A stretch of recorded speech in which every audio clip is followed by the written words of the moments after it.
All right, Rodney, back inside of your Wagner Shiva. Finally, something happened.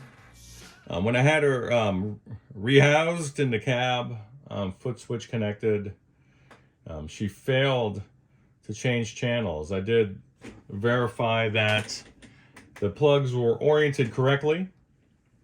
Then I got a burning smell. So, but before that, as I was trying to pass a guitar signal through, I was getting a lot of a static type of a sound, sort of like a bad fuzz sound, that bias distortion kind of a tone. And now, I'm not getting any sound. So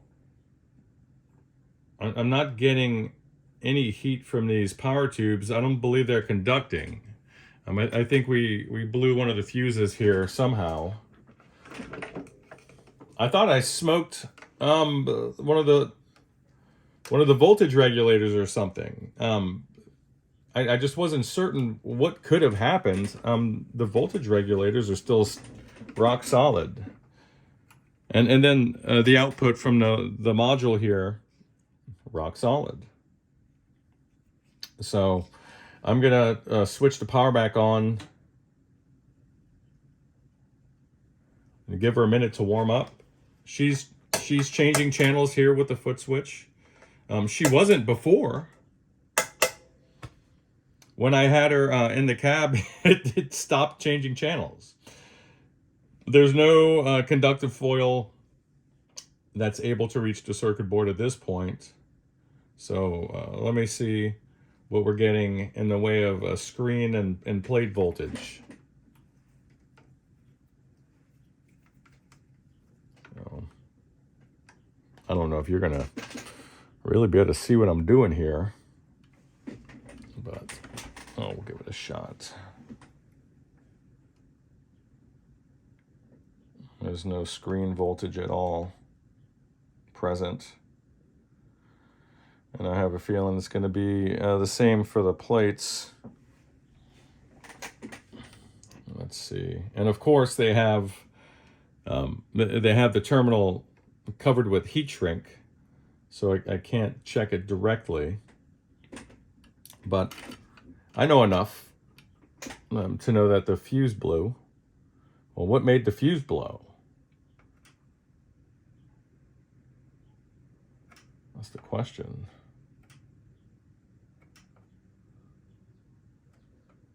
What made that fuse blow? So, what if the issue was limited to the power tubes? That I'm not certain of right now, but let me dig in. And I just got some major flashover in the power tubes, just quickly. That's not good. So let's get down and figure out what's up. We'll pull these power tubes. All right, so these two Sovtek 5881 WXTs, these are good power tubes. However, this one smells burned, like deeply burned. This one does not. It's incredible. So let me see if we're going to get the same sort of an issue with no power tubes installed. And we shouldn't.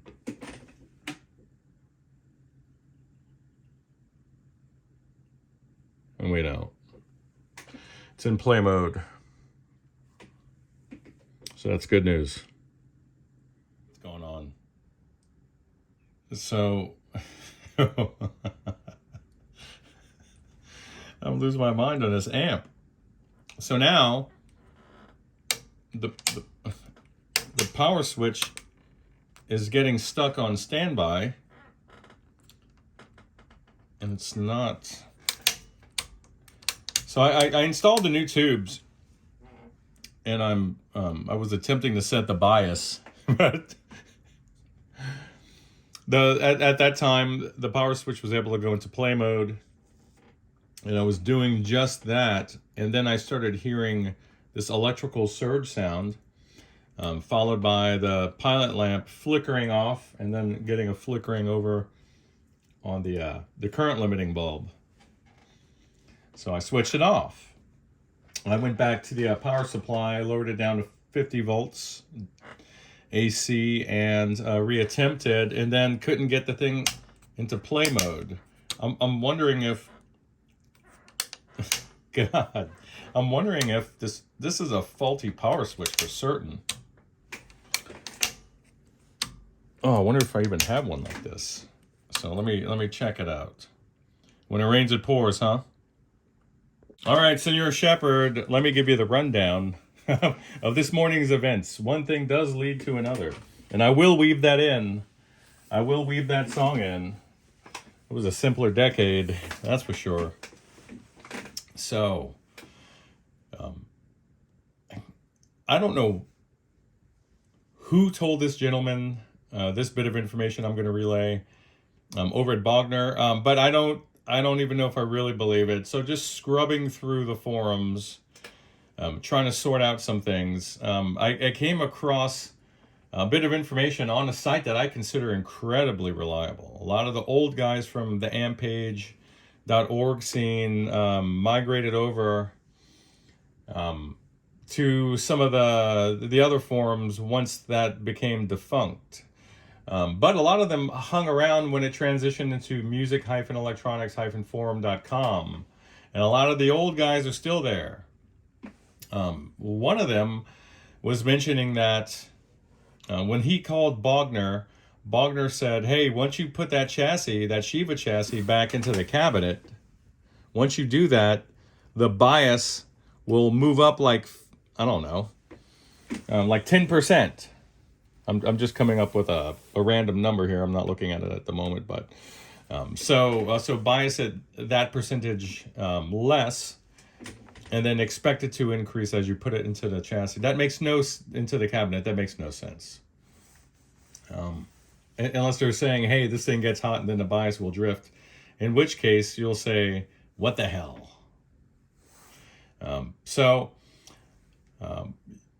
I noticed a staticky type of a sound once I had the thing rehoused, trying to play guitar through it.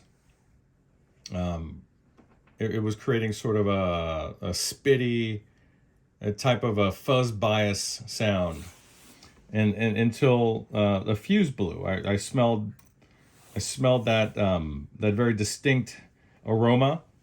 So I pulled the chassis from the cab and put her on a bench. I thought it might have been one of the voltage regulators or something in a low voltage supply, because I was no longer able to switch channels. It was stuck. It was stuck on one of the channels. So I was able to rule that out very easily. And once I had determined that it was the power tubes and that there are no other shorts present, I felt confident to install a fresh pair of 6L6s and commence with biasing. So upon doing that, I started to see this pilot lamp flickering on and off, accompanied by a voltage discharge type of a sound. So I shut the whole thing down. I pulled the tubes, was able to switch it on to play, and again was able to observe that there were no shorts present. The current limiting bulb and my regulated power supply also, or not my regulated power supply, just my variable power supply was able to indicate that. So I went to reinstall the tubes and try biasing again, and I got the same thing happening here, except I wasn't able to switch it into play mode. It's stuck in standby mode now. Oh, there it goes. Now it's going up. Is it? Yeah, now it's going up again. But you have an intermittent, see, now it's stuck. You have an intermittent fault in the switch. And I think what was happening, just outside of the missing solder joints, outside of the tubes, you have a conflagration of issues that led to just a poor experience overall with this amp. This switch is done. I think it's been intermittently acting like a resistor. So I can't even get it to go in there. There it is. But I have to replace the switch. Unfortunately, I don't have the part, so I'm gonna have to order that for you. So I'll give you a jingle and explain all this stuff. Bye. Oh, sorry for the bad news on a rainy day.